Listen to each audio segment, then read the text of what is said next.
Vamos a continuar en estas clases sobre conceptos básicos en hepatitis viral.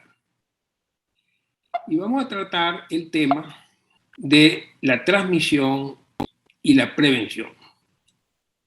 En las clases pasadas hablamos primero sobre la virología, o sea, conocer el virus como tal, sus estrategias de replicación, su estructura. Y en la segunda hablamos sobre la respuesta del organismo a través del sistema inmunológico cuando existe entonces una infección viral. El día de hoy lo que vamos a hacer es que vamos a analizar cómo se transmite el virus, cómo pasa el virus de la naturaleza donde se encuentre al hígado.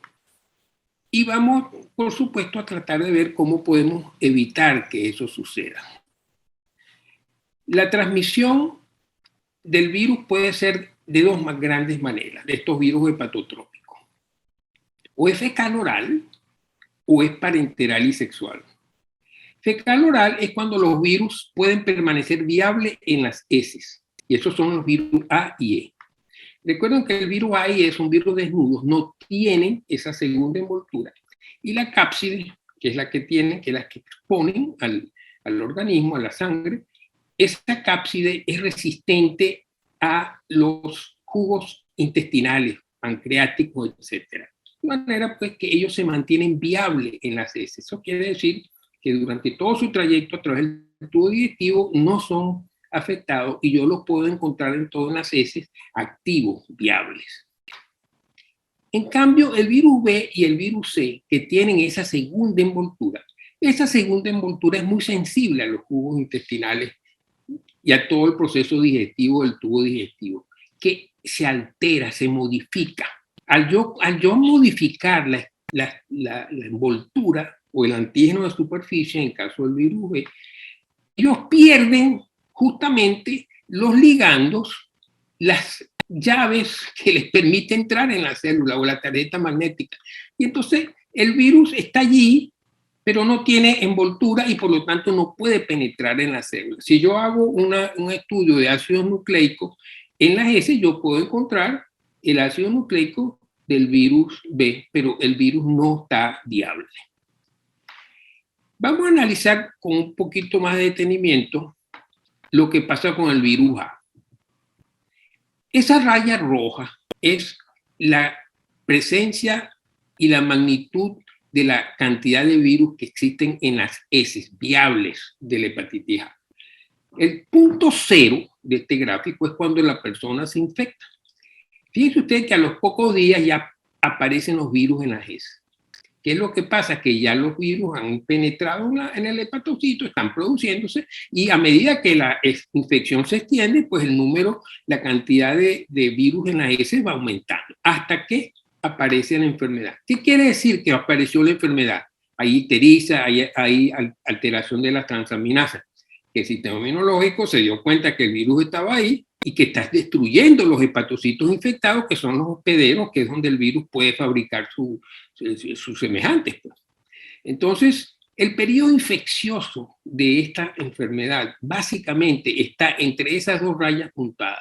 Desde el momento que empiezan a aparecer los virus en la heces hasta que llega un momento en que empiezan a declinar. ¿Por qué? Porque el sistema inmunológico empieza a destruir los hepatocitos infectados y entonces la cantidad de virus en las heces va desapareciendo hasta que desaparecen por completo, que es lo que sucede normalmente en las hepatitis A, que son autolimitadas. O sea, llega un momento en que la persona se cura. Puede tardar más o menos, pero se va a curar.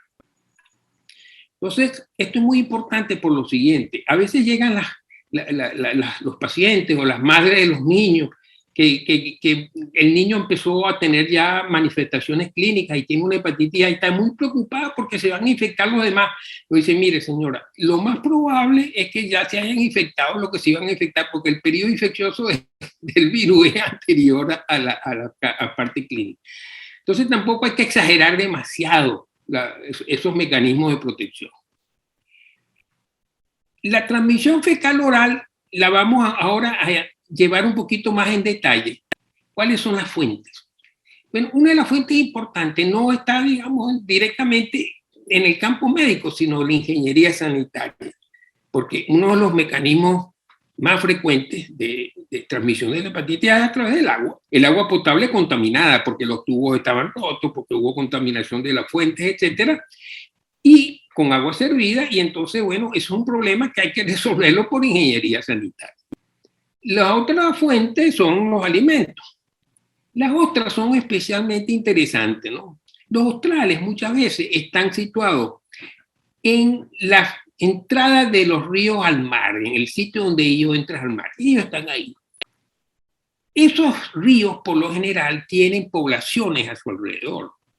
Esas poblaciones, sus, digamos, aguas servidas, son eliminadas a través del río. Eso quiere decir que ese río está contaminado. Y al llegar el río, a donde están los australes, ahí están las otras esperando. Y las otras son grandes filtradores de partículas. Entonces ellas concentran los virus. Esas otras que provienen de esos sitios, si las personas las ingieren sobre todo crudas, para un poquito de limón, etcétera, esas son infectantes y pueden producir evidentemente la enfermedad. La otra manera de que los alimentos se puedan, digamos, contaminar en forma importante son los manipuladores de alimentos.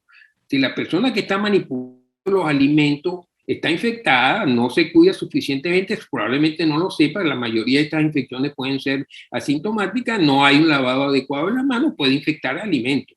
Y lo mismo pasa si yo riego mis verduras con agua que están contaminadas, yo estoy contaminando esas verduras.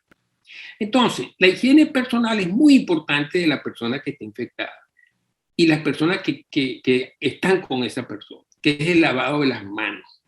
El lavado de las manos es fundamental. Uno le dice a la persona cuando le piden, bueno, tengo un niño infectado, yo no quiero que se infecten mis abuelos, etcétera. Dice, bueno, si hay 2 baños en la casa, que dejen un baño que lo use esa persona infectada. Si no hay 2 baños, insistir en las medidas de higiene personal. El lavado de las manos muy cuidadoso para evitar que eso suceda. No es necesario hervir las sábanas, las cobijas, el colchón, los platos, eso no es necesario. Lo que es necesario es mantener una higiene muy cuidadosa del sitio, en este caso del baño, y de la persona que está infectada. Caso especial sucede en las guarderías, porque en las guarderías la maestra o la ayudante de la maestra, las guarderías son niños en edad de pañal, está cambiando pañales y al hacerlo pues puede contaminar entre un niño y otro. La transmisión parenteral sexual, vamos a estudiarlo un poquito más en el virus de la hepatitis B. El virus está presente en la sangre, en el semen, en la saliva, en tejidos y fluidos orgánicos. Ya vimos que no es viable en las heces. Y hay una inmensa cantidad de partículas virales en la sangre del paciente con hepatitis B. Tanto de antígeno de superficie, que son esas estructuras redondas y alargadas que se ven ahí, como viriones, que son esos 4 que aparecen ahí, que son los que están completos del virus. Una gran cantidad de virus circulando y por lo tanto cualquiera de estos, la sangre, etcétera, puede transmitir la infección. Entonces, si analizamos ya con detalle el riesgo de infección en la hepatitis B, uno de los importantes es la transmisión vertical, que una madre infectada le va a transmitir al niño, y eso lo vamos a analizar con más detalle porque va a ser importante. La transmisión sexual es muy importante y es quizás la más importante actualmente en la hepatitis B. El uso parenteral de drogas, ¿verdad? ¿Por qué? Porque, bueno, se comparten inyectadoras, agujas, etcétera, y ahí puede venir el problema. Pero luego hay una cantidad de otras circunstancias que, como aparecen ahí, son menos frecuentes, como puede ser el pinchazo accidental, contacto con fluidos orgánicos, procedimientos médicos odontológicos y la administración de sangre y sus derivados. Esto es muy difícil que hoy en día se vaya a transfundir una sangre o un plasma o lo que sea que no se le haya hecho por lo menos la determinación del antígeno de superficie para descartar la infección. La infección perinatal es importante por lo siguiente. Si la madre está infectada y la madre está replicando, quiere decir que hay virus en la sangre de la madre, la posibilidad de infectar al niño es hasta el 80%. Pero ojo, el niño no se infecta en el útero. No hay infección intrauterina. El niño se infecta en el momento de nacer, en que entra en contacto ¿verdad?, con las secreciones maternas. Y en ese caso, la posibilidad de infección es de 85%, altísima. ¿Cómo podemos prevenir esto? Bueno, iniciar una vacunación y utilizar gamma-globulina hiperinmune en las primeras 12 horas. En un brazo le pongo la vacuna y en el otro brazo le pongo la gamma-globulina hiperinmune. Y ustedes dirán, bueno, pero la gamma-globulina no irá a neutralizar la vacuna. En teoría eso es posible, pero en la práctica no ha sido así y esto está perfectamente aprobado. ¿Cómo podemos entonces prevenir esta infección perinatal? Bueno, iniciar la vacunación y gamma-globulina hiperinmune en las primeras horas de nacido, como dije, y durante el último trimestre del embarazo tratar a la madre. Si la madre está replicando activamente, yo tengo hoy en día excelentes productos poderosos que regulan, inhiben la replicación viral. Si bien no curan, pero inhiben la replicación, y a mí lo que me interesa es que los virus circulantes en esa madre sean lo menos posible, de manera pues que la posibilidad de transmisión sea menor. El virus C, ¿cuáles son los riesgos de infección? Bueno, compartir inyectadoras drogadictas. Esto ha disminuido mucho porque hoy en día ya se está usando mucho las inyectadoras descartables. Tatuajes, acupuntura, procedimientos estéticos, el simple cortado del cabello. Si hay ruptura de la barrera de la piel, porque se usó un instrumento que está contaminado, si el barbero no cambia la hojilla cuando va a pasar la hojilla por la cabeza, hay posibilidades de transmitir la infección. La vía sexual, que es muy importante en la B, es poco importante en la C. Es posible, pero no es tan probable. La perinatal transfusiones pasa lo mismo. Posible, pero muy poco probable. ¿Procedimiento médico-ontológico? Sí, ya vamos a explicar eso con detalle. ¿Pinchazo accidental? Claro que sí. Fíjense ustedes, se estima que en algunos países con alta población se pueden llegar a presentar hasta 800.000 pinchazos accidentales en personal de salud. La enfermera está constantemente utilizando su inyectadora con su aguja, sacando el medicamento, inyectando a la persona y luego agarra y saca la aguja y la trata de meter otra vez en su capsulita plástica. Y ahí, en cambio, no lo mete en la capsulita plástica, sino que se pinche el dedo. Y ahí puede transmitir la infección si esa sangre está infectada. Los cirujanos se están pinchando constantemente. Por más que se usen doble guante, lo que quieran, eso sobre todo con la intervención convencional, pues ellos pasan agujas y se pueden pinchar. Hoy en día, afortunadamente, con los procedimientos endoscópicos, la laparoscopia, etcétera, pues eso ha disminuido notablemente porque ya el cirujano no entra en contacto directo con la sangre. El laboratorio, claro que sí, el laboratorista trabaja con, o el bioanalista o el ayudante trabaja, las enfermeras, etcétera, trabajan con sangre. Esa sangre puede estar contaminada y yo puedo tener una herida, etcétera, y eso se puede suceder. Vamos a atacar este punto porque nos atañe directamente a los médicos. Es la transmisión de estas enfermedades por procedimientos médicos. Y básicamente lo más importante van a ser los endoscopios. Vean, y los procedimientos endoscópicos. La CDC ha clasificado a estos instrumentos en dos grupos, de acuerdo con su capacidad de infectar o de ser contaminados. Semicríticos, esos que trabajan sobre mucosa intacta. Una gastroscopia no tiene por qué lesionar la mucosa. Si yo no lesiono la mucosa, no he roto la barrera de la mucosa, no va a haber infección, aunque haya algo en el instrumento que pueda estar infectado. En cambio, los críticos son aquellos que rompen la mucosa. Si yo tomo una biopsia, eso es diferente. Yo estoy viendo la mucosa y sale un poquito de sangre, etcétera. Las polipectomías, las asas, todos esos procedimientos que implican ruptura de la mucosa se consideran críticos. Pero ¿cuál es la diferencia de la actitud ante ello? Bueno, que en el caso semicrítico la conducta es desinfectar, pero en el caso de los críticos la conducta es esterilizar. Ustedes dirán, bueno, ¿cuál es la diferencia? Bueno, muy sencillo, las mismas indicaciones de la CDC. Desinfección es el proceso mediante el cual microorganismos patógenos se vuelven inofensivos. Fíjense que no dice que eliminan los elementos, sino que aquellos bacterias se vuelven inofensivos. Están ahí, pero no van a producir problemas. ¿Cómo puedo yo entonces desinfectar un gastroscopio? Bueno, entre otras cosas, el glutaraldehído, que es uno de los que más se usa, hay otros productos, pero es más o menos el mismo concepto. Al 2% por 20 minutos, sumergido en 20 minutos. En cambio, esterilizar es la destrucción de toda forma de vida, especialmente de microorganismos. Ok, yo voy a usar el glutaraldehído, pero ¿por cuánto tiempo? Por 3 horas, o sea, mucho más tiempo de sumersión.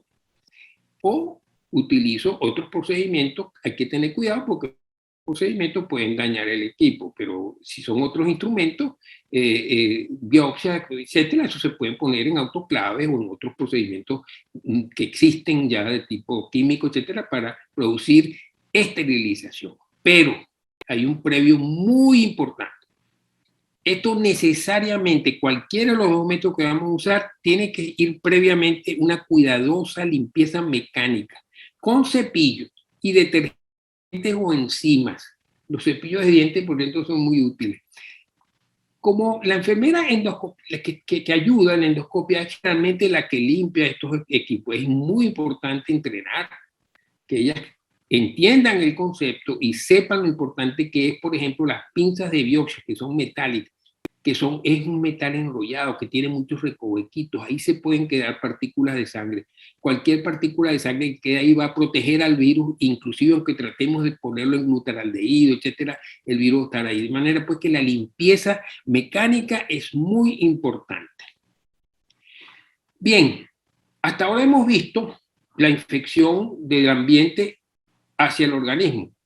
Vamos a ver cómo yo puedo ahora reforzar más bien las defensas del organismo para evitar la infección, o sea, la inmunoprofilaxis. Y tenemos 2 tipos de inmunoprofilaxis. La inmunoprofilaxis pasiva es con gamma globulina. Estos son anticuerpos prestados. ¿Cómo se prepara esa gamma globulina convencional? Bueno, se agarra el plasma de cientos o mil personas, ¿verdad? Si yo quiero estar seguro de que tenga anticuerpos contra la hepatitis A, utilizo una población donde la hepatitis A es endémica porque ahí va a ser muy alta la concentración de anticuerpos. Yo agarro esos anticuerpos de esas personas y se la inyecto. Ventajas, que la protección es inmediata. Al inyectar, ya de una vez los anticuerpos están funcionando. Desventajas, que esos anticuerpos en cuestión de 1, 2 semanas, 10 días, etcétera, van a disminuir o desaparecer. Pero entonces estos son anticuerpos prestados. La vacuna es una inmunoprofilaxis activa. ¿Por qué? Yo no le voy a inyectar al paciente anticuerpos, le voy a inyectar antígenos virales para que el sistema inmunológico fabrique sus propios anticuerpos y al hacerlo va a dejar lo que se llama los anticuerpos de memoria. Yo voy a tener la información allí y en cualquier momento que se presente ese virus, esa información se va a transmitir de inmediato y la respuesta inmunológica no va a tener que tardar varios días para preparar una respuesta que ya está lista, se dispara. Entonces son anticuerpos propios. Ventaja, que la duración es prácticamente indefinida, es posible que necesite algunos refuerzos, etcétera, pero probablemente va a ser de por vida. Desventaja, que dura varios días para poder desarrollarse, o sea que no me va a resolver el problema si la persona se infectó en ese momento. Yo tengo que esperar 2 o 3 semanas para que esa vacuna funcione. Ahí es donde se usa la gamma globulina. Entonces voy a poner ejemplos nada más para tener pendiente. Ustedes dirán, bueno, ¿y la globulina se usa? Sí se puede usar. En la hepatitis A, por ejemplo, contactos del hogar y guardería. Hay un niño enfermo, no se quiere que los demás se enfermen, o hay una persona muy inmunodeprimida y entonces está ahí el nieto y se infectó y bueno, o sea, ahí es un momento para usar una gamma globulina. En hepatitis B, bueno, ya vimos el caso fundamental de la infección perinatal. Ahí la globulina es mandatoria. Al igual que en personas muy inmunodeprimidas, etcétera, que de repente tenemos que, por ciertas circunstancias, proteger contra la hepatitis B. Si analizamos la vacuna contra la hepatitis A, está hecha, las que más se usan, por virus inactivados. Eso quiere decir que yo tengo mis virus que los estoy cultivando prácticamente en cultivos celulares, que existen líneas celulares de diferentes órganos, inclusive de diferentes animales. Yo puedo producir ahí cantidades infinitas de virus a través de ese proceso, casi un proceso de tipo industrial. Pero ¿qué pasa una vez que yo tengo mis virus ya allí, tan vivos? Le pongo formalina. que va a alterar el ácido nucleico, no altera sino el ácido nucleico. Ese virus está intacto porque el formol no ataca las proteínas estructurales, pero el virus está en ese momento muerto porque no tiene ya su inteligencia.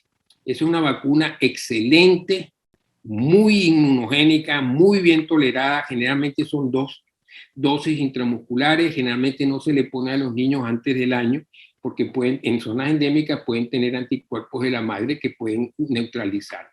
Y hay hoy en día una vacuna que es combinada A y B. La vacuna contra la hepatitis B no, está hecho por biología molecular. Yo tomo el antígeno de superficie, que es ese azul que se ve ahí, tomo el gen del antígeno de superficie y agarro un pedacito donde está la parte más antigénica de ese gen y se lo pongo, se lo inyecto a una levadura, la Saccharomyces. Y esa levadura, al replicarse y al funcionar, va a empezar a producir, ¿verdad?, antígeno de superficie, que es lo que realmente expone el virus al organismo. Entonces, anticuerpos contra antígenos de superficie me van a evitar que la persona se infecte. ¿Y qué hay del virus C? Bueno, el virus C, lamentablemente, ya sabemos que es transmisión parenteral. La gamma-globulina no protege. No hay una vacuna todavía aceptada mundialmente. Ya hay algunos candidatos. ¿Cuál es el problema de esa vacuna? Igual que pasa con el HIV, que el virus es muy mutante. Y muta sobre todo, como vimos ya en gráficos anteriores, la parte de la envoltura. Y entonces se cambia de aspecto y el sistema inmunológico, que yo le hice una vacuna, ya no lo reconoce y se produce una nueva infección. Entonces, la única manera de evitar es evitar los riesgos de transmisión, de acuerdo pues con lo que ya hemos hablado.